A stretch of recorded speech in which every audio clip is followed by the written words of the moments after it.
on TV, on radio, and on your smartphone. This is TalkTV. Tonight on Piers Morgan Uncensored with me, Isabel Oakeshott, and Richard Tice. Virtue signalling madness or a sensible way to stop the NHS from reaching meltdown? We'll debate whether bringing back masks is really justified. A new year and yes, a new boat crossing already. Rishi Sunak promises new laws to stop the small boats, but with crossings soaring by some 60% on the previous year, is this really actually a promise that he will keep? And surgery obsessed, we're going to meet the hairdresser who's already spent £30,000 and says he won't stop until he achieves what he sees as the perfect body. Live from London, this is Piers Morgan Uncensored with Richard Tice and Isabel Oakeshott. And a very good evening. Well, there's a dark new threat to our way of life tonight. It's disguised as an innocent-looking piece of cloth. Not so long ago, we all had to carry these face masks. Do you remember the fear of forgetting to carry one, finding yourself barred from going into the shops or wherever? Remember how hot and dirty and sweaty they were? They got loose, they became, after you'd used them a few times, to the point that it was perfectly obvious. Frankly, they weren't stopping anything. They weren't stopping the spread of germs. But what about those nasty, disapproving looks from people? The bossy signs, the announcements, the pictures absurdly painted on the ground. How often did you actually wish that you'd invested in a business making those face masks? Any colour, pretty patterns, funny logos. But amazingly, turns out size didn't matter at all. Whether it was fitted or unfitted, it was one of those rare items where actually one size truly does fit all. Good God, well, they really were awful, weren't they? And what a relief when we were no longer forced to wear them. Do you remember how horrible it was, in particular, seeing children being forced to wear them at school? So what did you do with your masks? Have you thrown them all away, or have you neatly kept them in a distinct pile, still dirty? Or perhaps you've washed them, ironed them, and kept them as relics for your grandchildren, as a sort of historic symbol of the mad, mad time that we went through. Well, just when you thought that dreadful era couldn't get any worse, you put it all down to a horrible mistake. I'm afraid so. The masks are back. Yep, they're back. The ultimate virtue signal, plastering your face with a little bit of cloth that says you're a careful and considerate citizen, putting others ahead of your own face. Once again, we're seeing these boxes of them at the entrances to public buildings. Once again, ministers are telling us that if we have a sniffle, it's sensible to put one on. And if you look around you on trains and buses, even on the street, in the shops, they are, I'm afraid, definitely on the rise. Now, sure, some people never actually managed to let theirs go. They became a kind of weird little facial security blanket. But right now, seemingly sensible people who did stop wearing them when the pandemic was over are putting them back on again. Well, what to do? Are you going to dig yours out again and reuse it? Are you going to object when you go into the GP surgery and hospital and someone asks you to mask up? Or will you quietly comply, anything for an easy life? Well, I think, and I think you think so too, definitely, that people should resist this scourge. They need to be brave, and we need to fight back until it goes away forever. We can be quite polite about it. All we need to do is point out that there is not a shred of actual evidence that these things make any difference whatsoever. Now, of course, medical-grade masks are a different matter. That's the kind worn by hospital doctors, and they are effective. But there is not a single credible scientific study showing that non-medical masks, i.e. the type that you see on the streets, make any significant difference. Now, by the way, ministers know this full well. They just want to scare people and to be seen to be doing something. I should know because, having written his book, I know what Matt Hancock, the former health secretary, and his advisors privately said about the utility of masks at the time. And the truth is that we know the messaging around face masks, it was mixed from the very, very beginning. Let's just have a look now at what changed during the pandemic. The evidence on face masks has always been quite variable, quite weak, quite difficult to know exactly, and there's no real trials on it. And we've undertaken a review. We'll give our advice to ministers, and they'll make decisions about what to do around that. On face masks, we are guided by the science, and the government position hasn't changed. As of Monday, the 15th of June, face coverings will become mandatory on public transport. Oh my, that is actually giving me the shudders just listening to that Me again. too. Well, joining us now is oncologist Professor Carol Sikora, a voice of reason on this issue as far as I'm concerned, and GP Dr Natalie Rout. Thank you very much for joining us. I want to start with you, actually, Natalie, and perhaps you can tell us whether you are, in your GP practice, asking all patients now to mask up. Well, throughout the pandemic, I have worn a mask when I see my patients. I have not enforced patients to wear masks in the last year or so because there hasn't been as much of a need. And I think I've left it up to patients to choose whether they want to or not. The concern now is that the NHS is under significant amounts of pressure. You know that. You can't deny the statistics. You've got patients not making it to hospital, bed shortages, staff shortages, we know even all of that. oxygen shortages. But it's Yes. important to stress that because the Well, reason... it would be if masks made any difference. But they do, and that's damaging for you to say that masks do not make any difference. We've actually looked at we have looked at all the Have you? studies. Well, let me bring in Carol Sikora here because he is an expert on this and will tell us whether any of the studies show something different. I think Natalie's more of an expert being a GP than an oncologist, but I think the problem with masks is they're worn very badly by people, that often their nose is showing, that completely Negates the whole thing. The whole thing is negated. The other thing, they get scrumpled up in people's pockets. The paper masks are probably fairly useless. The examples Natalie's brought here are decent masks. They're called filtering face pieces, FFP, and 2 and 3 are the ones that we use in hospitals, and these are valid. But the stuff that you see on the trains and on the tubes is not really doing much good to anybody. So what do you say to that, Natalie? Well, I do agree that masks need to be fitted correctly. There isn't any point wearing one if it's going to be hanging below your nose or on your chin, and we have seen many people wearing them. So, OK, if you're one of those people, then it's not going to work. But a well-fitted, good quality mask, like an FFP2, does reduce transmission of both aerosol and droplets. So I know there's been some debate about, well, does it help with aerosols if you've got a cloth mask, which has bigger gaps in it so that things can pass through? Perhaps not. But these ones certainly do. And certainly with droplets, even a well-fitted cloth mask will help. But the biggest, I think, most reputable study that was done in 2020 in Denmark, called the Denmark 19 study of about 6,000 people, that showed that actually there was no statistical significant difference between those who wore masks and those who did not wear masks. And the professor of evidence-based medicine at the University of Oxford, Carl Hennigan, he was very clear. He wrote about this at the time. And he wrote about it yesterday again. I think the problem is that there are 28 studies. Most of them are completely useless. They're sort of almost anecdotal. This was collected by British Health Security Agency in 2021.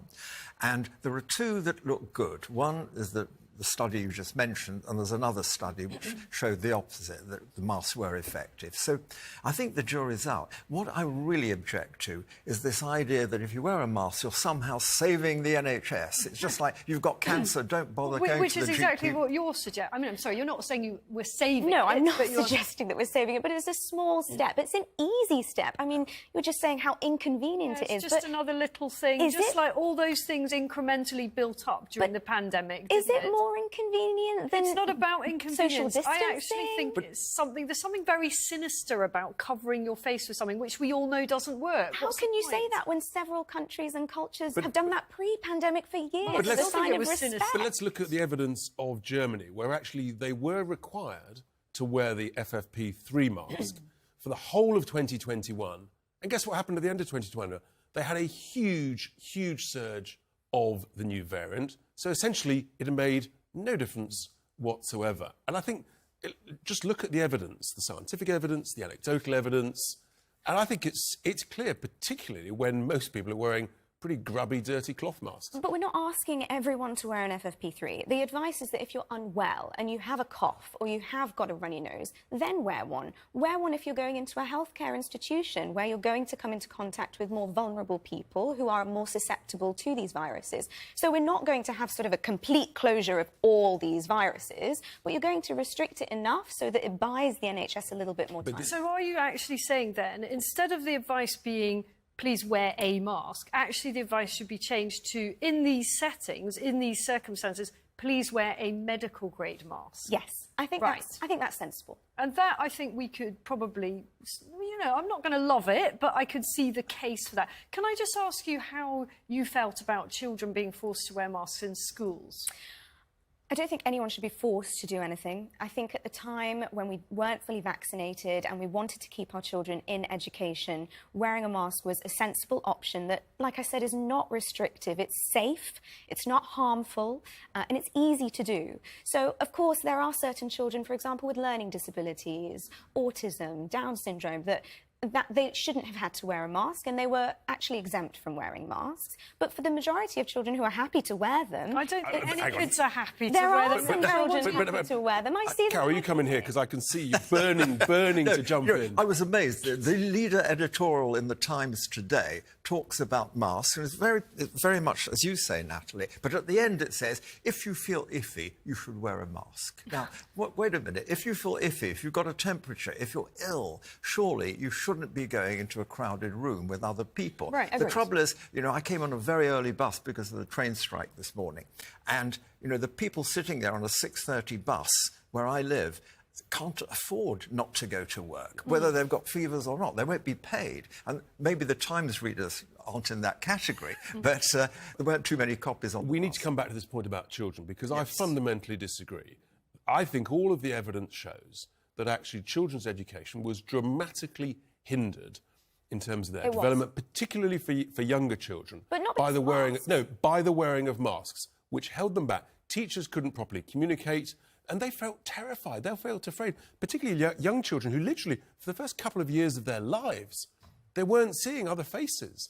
And I think the evidence shows that actually it held back children's natural development, in particular speech development for younger children. Especially if those from deprived backgrounds as well. There was a greater deprivation difference between the wealthy and the deprived. I mean, how do you feel when you saw babies being made to wear masks? I haven't seen a baby being made to wear a mask. Oh, I have. You know, well, I see babies day in, day out in my practice, and no baby was asked to wear a mask. So at what point do you think it's acceptable for children to be asked to wear masks? Well, if they're school-going and happy to wear one, then it's fine. But let's you just keep remember... coming back to this happy to wear one. It's not a normal or natural or in any way kind of acceptable thing to do. But we're not children asking to cover up to their wear them faces. at the moment. You're only asked this, to wear them if you're going out. This is the thin end of the wedge, isn't it? At the moment, it's just in certain places, certain times, and then a month down the track, another minister will say, just a little bit more. And then Nicola Sturgeon will get involved. Oh, yes. And everyone's terrified of her. Do you think anyone thought that children would have to live through a pandemic? Did you think you'd have to live through a pandemic? These are unprecedented times. No one expected this to happen. But you don't impose things on children without evidence that it's not going to harm children's development and it's not going to actually harm their health. And the clear evidence that we've learnt since masks were worn by children for way, way too long is that actually it has been harmful. No one is asking all children to wear masks. I wouldn't ask any children to wear a mask. If they're happy to do so, then and they are unwell and going out somewhere, then... Do you have children? I don't, but I am a GP, so I see children day in, day out. I mean, I have 3 children. Not one of them was happy to wear a mask. No normal child is happy to wear a mask. Children just want to be children in a free environment. They don't want bits of cloth stuck to their face and be made to fear a virus that wasn't even a significant risk to all but the tiniest minority. Do they like wearing fancy dress costumes with masks, saying that they're Captain America? Oh, they do. Yeah, they do. That's very similar. If you sell that to a Absurd. child, this is how I do my work. How do you think I examine a child? No one likes to be Fancy examined. dress for one evening is one thing. But- You know, making them wear it every day, I'm pretty sure my kids would be objecting. No one is asking a child to wear a mask every day. I don't know why we're talking about this. We're talking about it ultimately- because it harmed children's development and education through this period. Carol, just But it finally. hasn't happened yet, in all fairness. You're ganging up a bit on Natalie, I'm afraid. It's I have not to say it's not happening. happening. I don't think it will happen because of what we're doing tonight and other people doing the same thing. If we make masks Indeed. mandatory... I just think our Well, guard is up, that's all. Our guard is up. That's why we're talking about it. But then maybe it's a test to see what would happen if you suggest Yeah. people all wear masks, or if you suggest mandatory mask wearing. Not much compliance, is Carol, there? Natalie, thank Thank you you. so much. No Fascinating debate. We will come back to it. We will try and stop it next tonight. So, the first migrant crossings of 2023 has already been brought to shore yesterday by UK's border force, with 44 migrants being brought to Dover. But the Prime Minister, yes, he's pledged it, he's promised it, new laws again. But will they work? Debating that up next.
Coming up, well, he's spent more than £30,000 so far. When will he stop? We're going to meet the man who is obsessed with plastic surgery.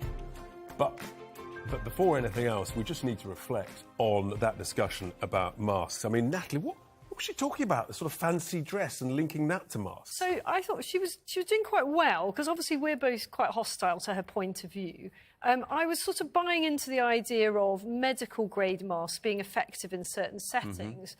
But she totally lost it to me when she started talking about children being happy to wear masks. And she just kept using that expression, didn't she? And I just kept thinking of my own children and thinking, of course they're not happy to wear masks, and nor is any child normally happy. But then she started talking about this fancy dress analogy. Oh, are they happy to wear fancy dress? Well, yes, and it's only for one evening. And I think she actually admitted that it didn't help children's education and essentially harmed it. I think that was a key point.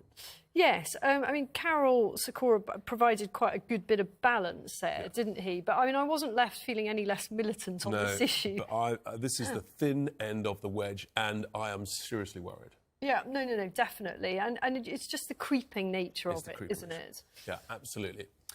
But first, well, the Prime Minister, Rishi Sunak, he's promised once again to pass new laws, more laws, to stop the illegal migrants crossing the Channel.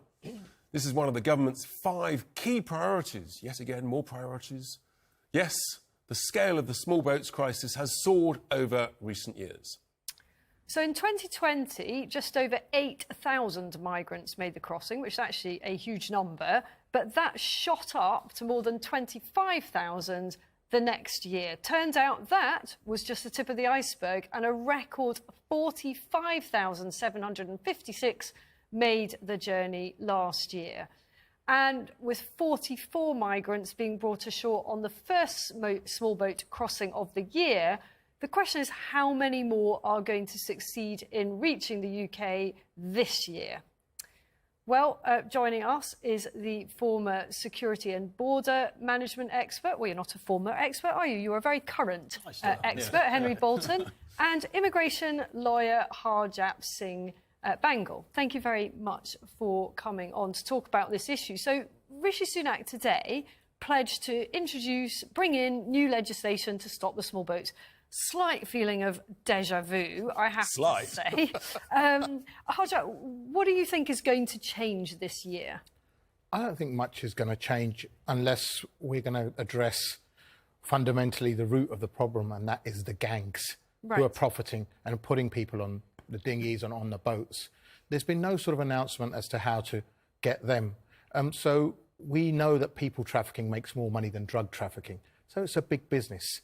You don't stop drug dealing by locking up or punishing drug users. In the same way that if you start detaining or putting asylum seekers into detention or pushing them back, hoping that this will stop the people smugglers, to whom one boat is worth £250,000. It is a lot of money. So do you actually work then, as a lawyer, do you work helping the cases of some of the people that are coming over on these boats? I used to a lot. Now what happens is they're dealt with at the point where they're actually coming. They don't have a lawyer there. Right. They only need a lawyer once their claim's being processed or if their claim is refused. And so they don't really get legal aid for that anymore in relation to that. So if someone's claim gets refused, then by all means they have a right of appeal. We can ask for a review on that. Or if we feel a decision is unfair, it can be challenged. Or if it comes to, we think that human rights have been obstructed or anything like that. Do you not have an ethical problem with making money, it's what you do for a living, off the back of giving advice to people who have quite clearly come here illegally and illegitimately? Yeah, but it's not actually illegal to come here, and it's not illegal to claim asylum. And there is no obligation on anyone to claim asylum in the first place they land. However, it's their claim. It is an obligation for this country to listen to their claim and deal with it fairly, whether they accept it or refuse it. But actually, they have come here illegally. They've come here without papers, and that is quite clear under the UN 51 Convention. They've come here illegally. Because there's no legal route for them to come in. How do you expect them to come in? OK, we don't have a legal obligation to provide routes to the rest of the billions of people around the world to come and live in the United Kingdom. Henry, let's ask you. So Harjap doesn't think that much is going to change. At the beginning of last year, the Tory government said that the Nationality and Borders Bill would change everything. That's now been enacted. Yeah. And it's changed nothing. Correct. And I don't see this as changing anything. I think what we saw, I mean, in general, in terms of Rishi Sunak's 5 points, his 5 promises, was a firefighting response to what he sees as a threat to the Conservative Party in their election in a couple of years, or the next general election. And he's right to see that as a threat. But he's got no answers. There is nothing new in anything he said, and particularly on the immigration side. Another piece of legislation, all he's saying to us is that the legislation that we put before Parliament before simply wasn't up to the job. But we picking didn't up get that Harjap's point, the reality is there's so much money in the gangs. And by the way, the vested interests here in the UK, frankly, are making a lot more money, a lot more profits than the gangs. But until the truth is, until we actually pick up and safely take people back to France, nothing will change. Well, there's a couple of elements to this, Richard, if we're going to be successful. The government talks about breaking the business model. To do that, we have to sort of think of this. We take the analogy of travel agents, and they're marketing their holiday destinations. This is what the people smugglers are doing. And Albania is a classic case, and the Kosovar Albanians and people like that. Classic case, and it's a very good example because it demonstrates very clearly that we've got people coming here claiming asylum to effectively bypass the rules, who are economic migrants. There's a very clear case, and that's why the Albanian thing is so important, not just because of the numbers.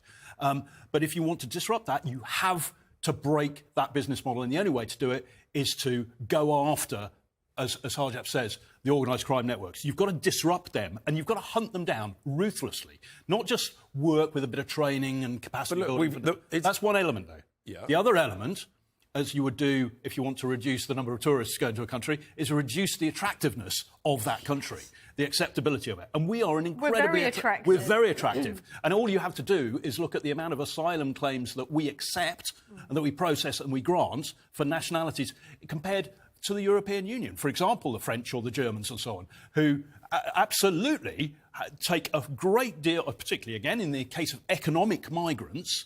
They understand the difference between an economic migrant and a refugee. And France, for example, only grants 2% asylum claims to Albanians. So we've got a massive discrepancy there. Harjap, do you understand the difference between an economic migrant and a genuine asylum seeker? Of course. Right. And do you accept that the overwhelming evidence from the government itself is that a very significant proportion of those coming over on these boats are actually opportunists? Once again, that's because there's no way for low-skilled migrants to come to this country. Of course there is. We used to have... No, there isn't. There is an extraordinary number of ways to come to this country. The work permit scheme, and it's called a Tier 2 skilled skilled we know about worker. it. Right, so it's called a skilled worker. Yes. There's nothing called an unskilled worker. Oh, now, if I'm a waitress, if I'm a lorry driver, I can't come into this country. But that's it. You can't come into this country. You can't. You've got to come... That we don't want them. So, if the government wanted them, they would create that facility. The thing is, where it doesn't exist, where we say, actually, we don't want the low-skilled workers, that's government policy. It's in our sovereign right to enact that policy and not provide a route in for that. So Albanians, again, I use that as because they're a great example of economic migrants. They can apply, like anybody else, for a work permit or to come and visit. A work permit can only get rejected. Henry, a work permit can only be sponsored. Yeah, they're right. They will be rejected because certain categories, so like a waiter, a security guard. It's not true. Under the skilled worker scheme, there are 800 different job titles down to a salary of just over £16,000. Not a waitress, not a hairdresser, in Leicester, not a hairdresser, 16 grand. not a butcher. Why should we take them? We don't need those people. I'll give you an example. Right, an example is as soon as you enter this building, yes, you see 2 security guards yes. who are migrants. What's that? Who come here lawfully? Who come here lawfully under our existing lawful schemes? They could not. They came probably under free movement or when the visa system was available. If they want to come over now, they can't do it. Your makeup artist who did my makeup, she's a migrant. We've got 5 million people on out-of-work benefits. We want to get our own people back into work. We've been saying this since 2016. Right. It hasn't worked. Well, We've had 6 years to get the British people back into work. It hasn't done. But the answer then, if that's what you believe, the answer then is to argue in terms of politics that we need to create that. Yeah. But it is not Absolutely it is not to turn around and say, well, because the government policy is such that we are not accepting such applications from abroad, we should accept the fact that they come across on small boats. No, that's unacceptable. There's no defence of breaking the law. How do you respond before we finish? No one's saying that we should accept asylum seekers or economic migrants under the guise of asylum seekers. What we're saying is we should understand there is a need for migration across the whole board, and we should have specific number of people. No, of course we don't. So what limit would you put on it? It sounds to me like you just want to import a load of people. Why don't you ask the businesses? Why don't you ask the care industry? Why don't you ask the care sector what they need? Why don't you ask the trucking industries what they need? How much they need? Why are we hurting our own businesses and having shortages? Because I'll tell you why. Because I want to get our own 5 million people. Why haven't we trained them up, Richard? Well, that's what we need to do. Years. Here we go. Before we finish, right, you both agreed nothing's going to change. Correct. What, Harjap, is your forecast for the number of people who will come here illegally over the channel this year? It won't change. So you're saying at least another... it won't change because the gangs... Nothing to stop the gangs. Henry, your forecast? Richard, if you'll forgive me, I'm going to look a bit further than a year. We haven't got time. Further than What's your number? But further than a year, I think in 5 years we're going to be facing the situation that the Americans have got on the south border, their southern border. Give me a number, Henry. By then? No, now, this year, 2023. Come on. Go on, say 45. Come on. 45,000. 60 to 100,000. That is a pretty wide range, Henry. It is. Yeah, but I think it's going to grow with Thank you so much indeed. Nothing. Nothing is going to change. Rishi Sunak, you better listen in. Coming up next, well, back to the Prime Minister again. He wants all pupils at a time of crisis to study maths until the age of 18. Does the country really need this? We'll put a maths test designed for a 13-year-old to our panel to see how they get on.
This is Talk TV.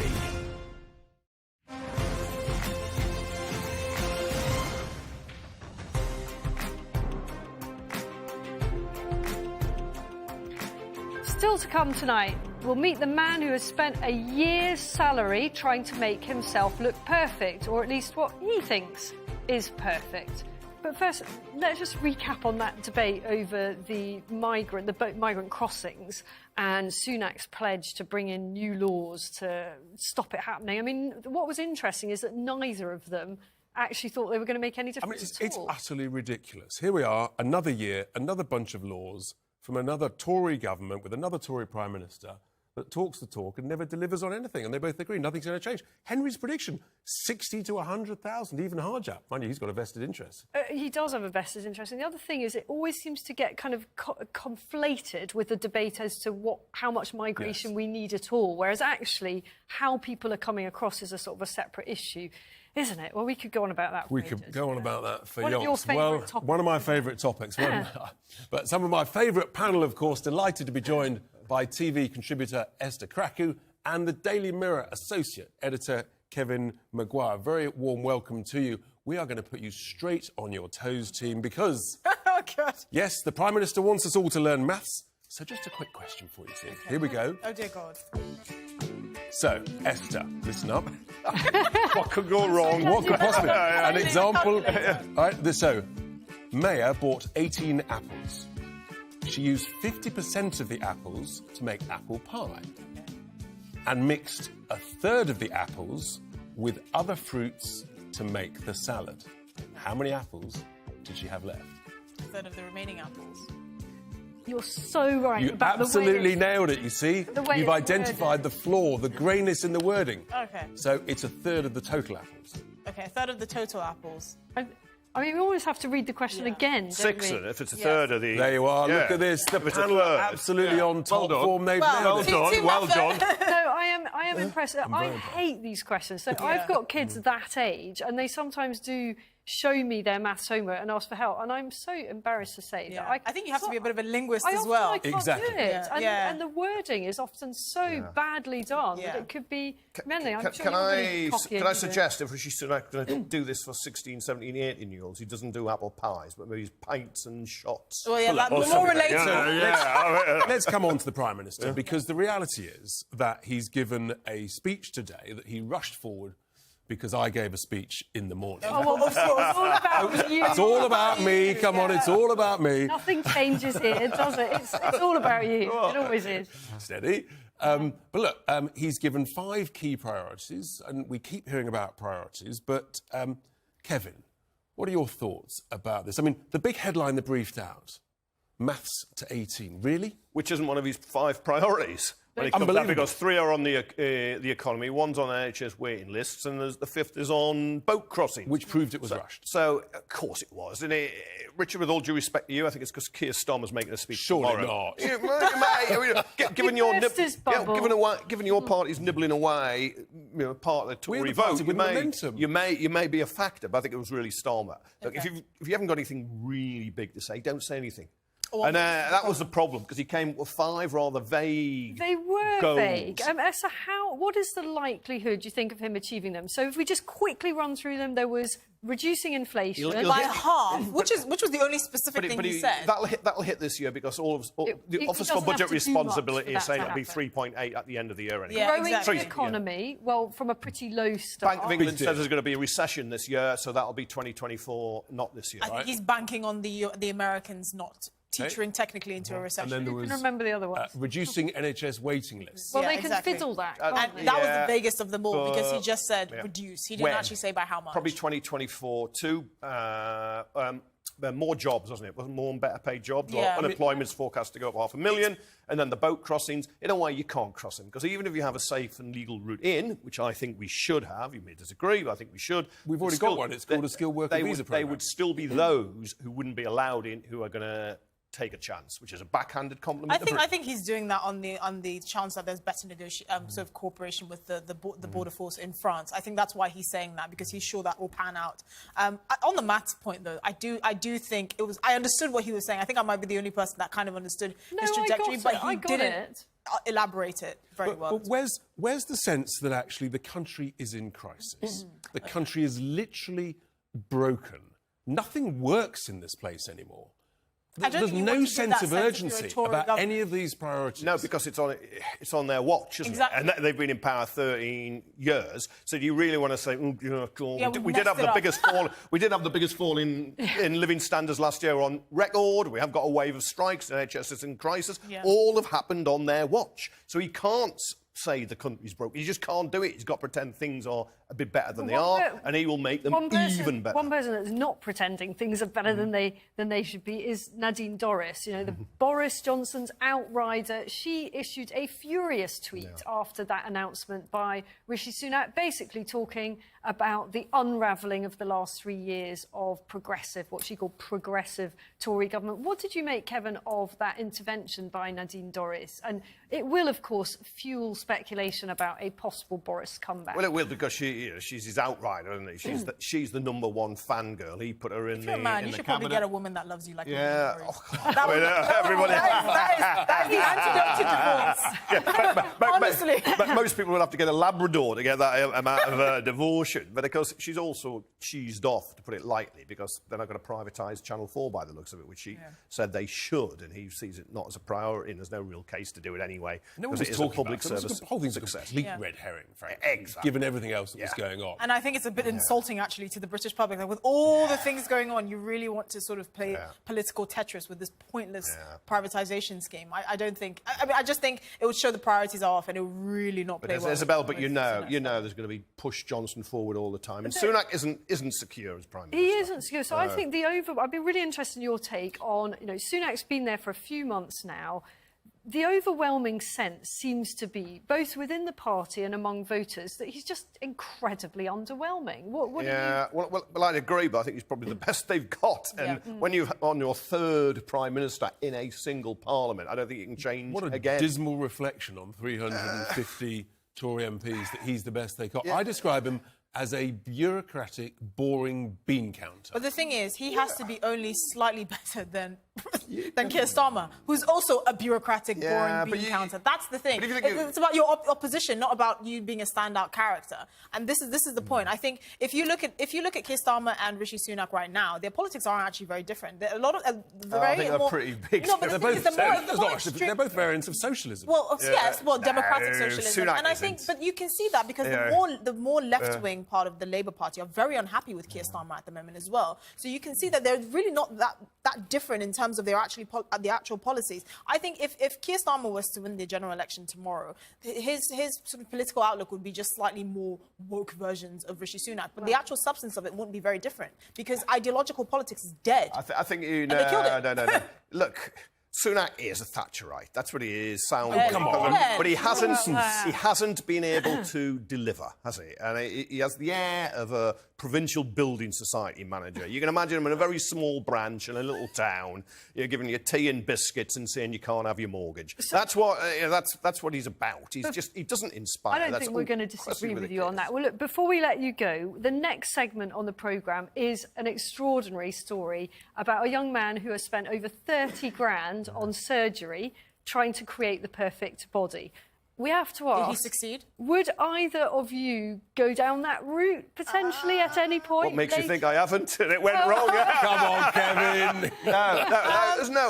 No. Look, people can spend their money as they wish, but no way. I'm not against it, to be honest. I wouldn't spend that much, and I just, I don't think anyone needs that much, but I'm not against cosmetic surgery, and I'm not going to lie, I don't like cosmetic surgery on men. I'm not here for it. So I don't find it attractive. 30. Oh, OK, so you're drawing a distinction between men and women. Oh, yes. I think it's... Oh, Oh, okay. Yeah. So that bit Because most sexy. men can't tell the difference when a woman gets cosmetic surgery. This is the thing. So they say, I hate it. But when you see it, they really can't tell the difference. And most of These two are laughing. It's true. I'm Unless going it's to own really up there. overdone. You know, you can't tell. But with a man, especially a straight man getting cosmetic surgery, I just think, you're not for me. Oh, okay. Blimey. What do you All right, think? that's a bit judgmental. I don't look. I think it's interesting that this industry, which started out being very much a female thing, is moving massively towards that equality. And I just think, in some cases, I think it's quite sad because you're seeing younger and younger people doing it who are already beautiful. They're fit, they're healthy, they don't need it. You know, and you see it on the Love Island and all of that. The beautiful young women with lovely faces, and they're adding all sorts of stuff that they don't need. It's all sorts I think of it's a symptom of the problem rather than the actual problem. I think it's generally it's something a lot deeper on a societal level than just trying to look perfect. Social media pressure. Kevin, you're still not tempted? There is, you know, no. I mean, you know, but you can tell. But if you had to do something, what would you do? What if I don't need to do it. I mean, if you had to squint. No, what you'd like to think? What do I have that doesn't work? Basically, is he the perfect specimen exactly. of a socialist? I mean, you know, obviously, do you even need to ask? As an alpha male, Clearly, exactly. You know. What about hair transplants? Do you? Is you know that what? a different category? No, you know, if it goes, it goes. You know, I mean, that's it. I'm a big advocate for shaving. I might be different on that. Yeah, well, you know. If you've got the money and you want to do it, You've got an amazing head of hair. Yeah. Long may it stay. Yeah. No, I'm an advocate for bald men. Just shave it all off. Right. Just go the Bruce Willis exactly. look that's going. That's great. Well, as we've been discussing, we are going to meet Stephen, the young man who's addicted to enhancing his appearance through surgery. But is it one slice too far? That's coming up next.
Well, the quest for the perfect body is on the rise across the UK. I'm pretty happy with mine, but one leading cosmetic doctor claimed that young people have lost the plot by overdoing affordable cosmetic surgery.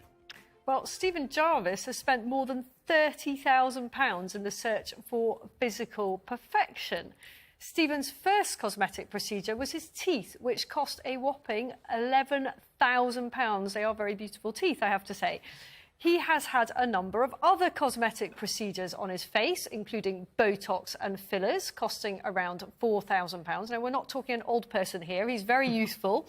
And years ago, he used to weigh 19.5 stones. That's about 125 kilos. It took drastic action and had a gastric band costing £6,000. Now, that worked pretty well, and he lost nearly 8 stone and went right down to 50 kg. But he still wasn't satisfied. He then had all the excess skin removed and no fewer than 7 very serious procedures in one go, including a tummy tuck, liposuction on his chest, costing £10,000, and numerous other things that are really too scary to mention. So this here is what Stephen looked like before all his renovation works. And Stephen joins us now alongside Jane Deville-Arman from the National Obesity Forum. Well, Stephen, thank you very much for coming in. Thank you for having me. You have an amazing physique now. Thank you.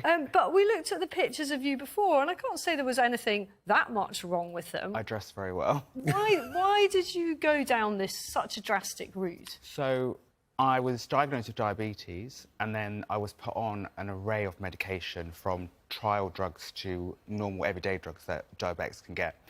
With that, my weight was jumping from one side to the other on the scale. Right. So I couldn't get to grips with it. Right. So from that, my weight literally was going up, up, up and up. Yeah. Then I would just stay at what you've got. And that obviously made you very unhappy. Yeah, like I didn't like what I saw because I was never that big before. So Yeah. I was like, why should I stay like this? OK, so you got the gastric band on, and Yeah. that tackled the weight but left you with a load of extra skin. Yeah. And is that where it all started in terms of, right, I need to get rid of that? And Yeah, so it's like, what can I take away and what can I do to look the way I want to look? And can you just exercise and, you know, find natural ways of doing this? I'd had a lot of consultations. I've been to see, like, personal trainers, and I've been to see, like, surgeons, and I was like, let's see what is best. I've taken both opinions and even the personal trainers. You did your research. 2 years worth of research. So that's your body. Yeah. But why have you done all this stuff to your face? You've got a lovely face, really young. So when you do lose weight, you do lose weight within your face. And obviously, I'm too young now to do a facelift. So by doing fillers, Botox and other things aesthetically to my face, that replenishes and rejuvenates my skin. So let's bring in Jane here. Jane, a very good evening. Thanks for being with us. So you've heard what Stephen has said. What are your thoughts? I mean, it's Stephen's body, it's his choice. He's got the money to do it. Surely that's fine, isn't it? First of all, can I just say I'm from the British Obesity Society, not the National Obesity Forum. I'm so sorry. Thank you very much for clarifying that. I don't want them phoning me up saying you don't belong to us. Right. I think in Stephen's case, I think because he's had gastric band, and obviously lots of people who need to lose excessive amounts of weight when they have a band or a bypass, they very often do feel very unhappy with the skin that's left on their body. And I can absolutely understand why anyone who's had massive weight loss will then decide to have their skin removed, because it is unsightly, isn't it, Stephen? It's you know, when you lose a lot of weight, it's very, very unsightly. People are very unhappy. However, I have to say, you look fantastic. Thank you. But I think you know, there are clinical reasons why people need to have cosmetic surgery, such as gastric bands and gastric bypasses. People who've got, you know, growths on their face maybe, or somebody who's got something that needs removing and they need to rebuild phases. But I find it really sad that young people like you, Stephen, and like lots of young people today feel unhappy with how they look, because actually it's not always just unhappiness, because I'm happy, like I say, like what I said, God carved my face with one set of chisels and threw them away. I'm just amending what he's made. Like, I'm not saying that I wasn't happy how I looked. My body I was unhappy with. My face, I'm altering it to my judgment of perfection. But where will you stop? So you've already done all these things. You actually went to Turkey for the most radical surgery, didn't you? And you paid for it all up front, or? Yep. So I saved over that 2 years period. I was saving, just kept putting money aside. Like I would do extra work. I worked 7 days a week. And how long were you in hospital for all those procedures? I was there the whole thigh narrowing and something else. Yeah. So I had inner thigh tightening. I had chest lipo, chest sculpting, chest tightening of the skin, full tummy tuck, abdomen repair, outer thigh. And this is dangerous, right? Were you not frightened? No, because I'd done my research. I was totally happy with... You'd done your research, but how? Jane, to what extent is this increase the product of pressure on social media, the various different platforms, for the perfect body? Well, I mean, you know, I look at social media now, and I'm not being rude or cruel, but, you know, everyone looks the same to me. Everyone's got the same teeth and the same face. Everyone looks... I can't tell the difference between people anymore. Stephen says no one looks like him. Come on, Stephen, respond to that. There isn't anyone else that looks like me. I'm a mixed-race person of so many different ethnicities. Like... in my family, we look alike, but I've never seen another person that you could say I look like. Very quickly, tell us what else you want to do. You would think this is the finished product, but no, I have heard you say you are thinking of leg lengthening. Yeah, I did look at that. I'd love to be taller. Like, I'd love to be 6 foot. And that does involve breaking your legs, right? Yeah, but then I won't be able to work for quite a while, so that's off the cards. OK, never? Yeah, never for that. Hands? I think you've mentioned that before. Well, yeah, you can replenish your hands. Apparently, you can have a If I can replenish it, I'll do it. So many more things to work on. Yeah, your hands are fantastic. But you can have, like, when you lose weight, like, that's what ages Jane, you're shaking your head. What are your thoughts on this? Honestly, I think you've already alluded to it. You know, every single time we go under a medical procedure, you might have done all your research. I've been nursing for 49 years, and trust me, things go wrong. They don't mean to go wrong, but, you know, and they might be the most amazing surgeon, but things do go wrong. Every time you go under an anaesthetic, you're putting your life at risk. Well, yeah, obviously, that is true, but... that's why I will do my research, and if I was told by the surgeon this is really not for you, I'm not just going to go and do it. Thank you very much. Thank you, Stephen. Well done. You're very brave, I have to say. That's it from And thank you, Jane. And whatever you're up to, make sure you keep it uncensored. A very good night.